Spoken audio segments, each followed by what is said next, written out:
Différents faits divers nous interpellent et nous incitent à la réflexion. Ils annoncent un événement imminent et d'une grande importance. Mais comment l'analyser? En écoutant Jean-Claude qui, à la lumière de la Bible, t'accompagnera et te permettra d'être prête, d'être prêt pour le retour de Jésus. Note que les éditions spéciales sont disponibles sur YouTube. Quelle est la réponse 2? Le 2, c'est le chiffre. Je te salue fraternellement en Jésus-Christ, le Sauveur du monde. C'est Jean-Claude qui partage avec toi cette nouvelle série qui s'intitule « Découvrir la vérité ». Marco et Jean-Claude, toujours d'attaque. Marco et Jean-Claude, toujours à l'œuvre pour l'Éternel des armées. Parce que nous avons réalisé une chose. Il est temps que Jésus revienne chercher ses enfants. Avec tout ce que nous entendons dans le monde, tout ce qui est fait, nous comprenons mieux pourquoi Jésus, dans le Notre Père, a dit que ton règne vienne. Parce que c'est seulement le retour de Jésus qui transformera cette terre.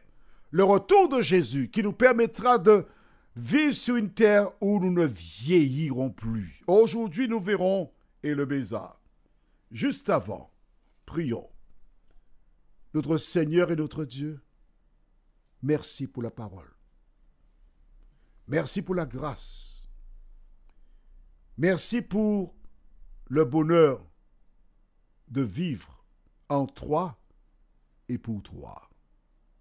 Merci car aujourd'hui, plus que jamais, nous nous rapprochons du jour où soit la mort frappera à la porte de notre cœur, ou encore Jésus viendra chercher les siens. Cet esprit, merci de nous éclairer et de nous garder. Au nom de Jésus, pour ta gloire éternelle. Amen.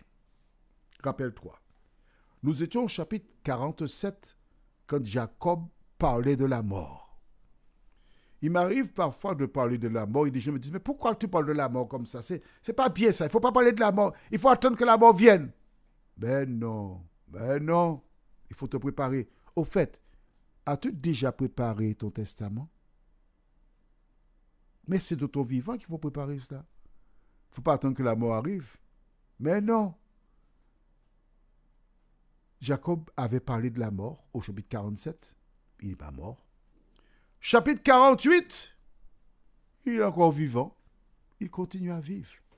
Et nous arrivons maintenant au chapitre 49. Et nous allons lire. Et tu verras comment Jacob parle encore une autre fois de la mort. Ce n'est pas son sujet préféré, mais en parlant de la mort, il se prépare aussi à mourir. Et nous lisons dans le chapitre 49, verset 29. Puis il leur donna cet ordre. Je vais être recueilli auprès de mon peuple. Son peuple. Son peuple, c'est qui? Ses ancêtres. Enterrez-moi avec mes pères dans la caverne qui est au champ d'Éphron, le Héthien. Dans la caverne du champ de Macpéla, vis-à-vis de Mamré, dans le pays de Canaan. C'est le champ qu'Abraham a acheté d'Éphron, le Héthien, comme propriété sépulcrale. Là, on a enterré Abraham et Sarah, sa femme, Alors, on devrait écrire plus Sarah, parce qu'elle est morte avant Abraham, et Abraham. Là, on a enterré Isaac et Rebecca, sa femme. Et là, j'ai enterré Léa. Léa, c'était donc la femme qui a été imposée par Laban. Il y a eu Rachel aussi, mais Rachel est morte tandis qu'il se dirigeait vers le pays. Donc, elle a été enterrée en chemin. Et Léa a survécu. Et quand elle est décédée, elle a été placée dans le même tombeau. Est-ce que tu es d'accord avec moi? Mais c'est ce qui est écrit dans la Bible. Verset 32. Le champ et la caverne qui s'y trouvent ont été achetés des fils de Heth lorsque Jacob eut achevé de donner ses ordres à ses fils. Il retira ses pieds dans le lit, il expira et fut recueilli auprès de son peuple. En clair, il mourut. Mais note qu'avant de mourir, il a donné des instructions. C'est l'équivalent de ce que nous appelons aujourd'hui un testament. Il faut faire ton testament pendant que tu es en vie pour mettre les choses en ordre et fais preuve d'impartialité. Car une fois que tu es enterré, les enfants continuent à vivre et il ne faut pas que tu provoques des schismes, des querelles après ta mort. Au contraire, il faut que tes enfants soient unis et marchent de même pas. Alors nous lisons maintenant dans le chapitre 50, versets 1 à 3. Joseph se jeta sur le visage de son père, pleura sur lui et le baisa. Je m'arrête ici. Rappelle-toi, là Joseph a plus de 50 ans. Lorsque son père a rendu le souffle de vie, la Bible déclare qu'il se jeta sur le visage de son père. Il pleura et l'embrassa. Alors, si tu es un membre de ta famille qui décède, tu peux pleurer, l'embrasser. Un exemple biblique. Du reste, quand Lazare mourut, Jésus se trouva devant la tombe de Lazare. La Bible déclare Jésus pleura. Alors les personnes qui vont dans des funérailles ou dans des veillées et vous voyez quelqu'un pleurer et vous n'avez rien à faire et vous trouvez la force de dire mais pourquoi pleurer? Ne pleure pas. Sèche tes larmes, tu es un chrétien, il faut faire confiance à Dieu. Restez chez vous. Allez regarder un film. Allez vous coucher. Mais laissez les gens pleurer. C'est biblique.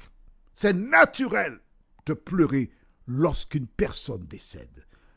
Maintenant, si tu sais que ce sera insoutenable pour toi, comme c'est mon cas, je ne vais jamais aux funérailles de mes proches, ni aux enterrements. Parce que je sais que c'est très difficile pour moi. Donc, il faut apprendre à te connaître. Et qu'est-ce que je fais pendant les funérailles ou la veillée? Eh bien, je cherche quelque chose à faire qui accapare mon temps, mes pensées, pour ne pas réfléchir. Et quand j'ai perdu mon père, ce fut très difficile pour moi. Et une amie m'a dit, je vais te placer un film, ça va t'aider. Et le film, c'était Un prince à New York avec Eddie Murphy. Je pleurais chaque jour. J'ai regardé ce film dans une journée au moins 5 fois. Et mes filles qui connaissent l'attachement que j'ai pour le film, elles ne savent pas pourquoi. Dès que ce film était programmé, papa, il y a un prince à New York tel jour. Ah, merci chérie. Parce que ce film m'a fait du bien. Alors toi qui m'écoutes, au lieu d'aller pour que tu aies un malaise, que tu tombes, qu'on appelle le SAMU, que les personnes viennent d'autres tracas, le fait d'être dans une veillée ou dans un enterrement, est-ce que ça t'apporte quelque chose de positif? Non.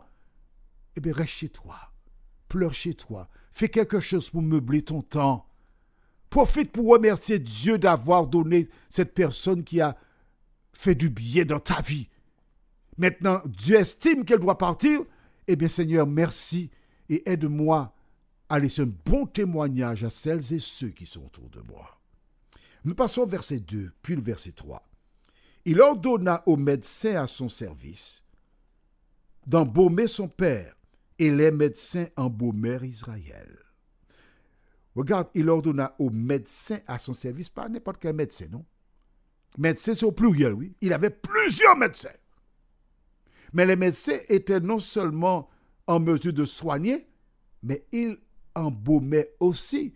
Aujourd'hui, ce sont les entreprises de pompes funèbres qui s'occupent d'embaumer les gens. Mais du temps de Joseph, la Bible déclare que c'était des médecins qui menaient cette activité. Tu vois comment la Bible est riche. Elle nous apporte des informations. Verset 3. 40 jours s'écoulèrent ainsi et furent employés à l'embaumer.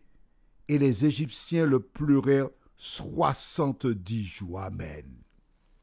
La Bible déclare que les Égyptiens ont pleuré 70 jours. Donc les larmes sont bonnes. Vois-tu, quand tu pleures, tu vides ton corps de toxines parce que les larmes te permettent de te libérer. C'est Dieu qui a créé les larmes. Il sait pourquoi elles sont là. Alors, que dois-tu faire? Tout simplement remercier l'Éternel des armées. Et quand tu perds un membre de ta famille, après avoir pleuré, cherche la force pour remercier Dieu pour tout ce qu'elle t'a apporté. Et loue l'Éternel. Dans certains pays, je ne vais pas mentionner de nom, lorsqu'une personne vint au monde, dès qu'elle naît, on pleure. Et lorsqu'elle décède, on danse, on chante, on se réjouit. Alors, quelqu'un qui un jour a vu cela dit, mais c'est quoi ça? Pourquoi ils font cela ainsi? Parce que vois-tu, lorsque tu décèdes, tu n'as plus de taxes foncières à payer. Tu n'as plus d'impôts sur le revenu à payer. Tu n'es plus malade. Tu te reposes et attends que Jésus vienne te chercher. Prions. Seigneur, dans la parole nous lisons, heureux dès à présent ceux qui meurent dans le Seigneur.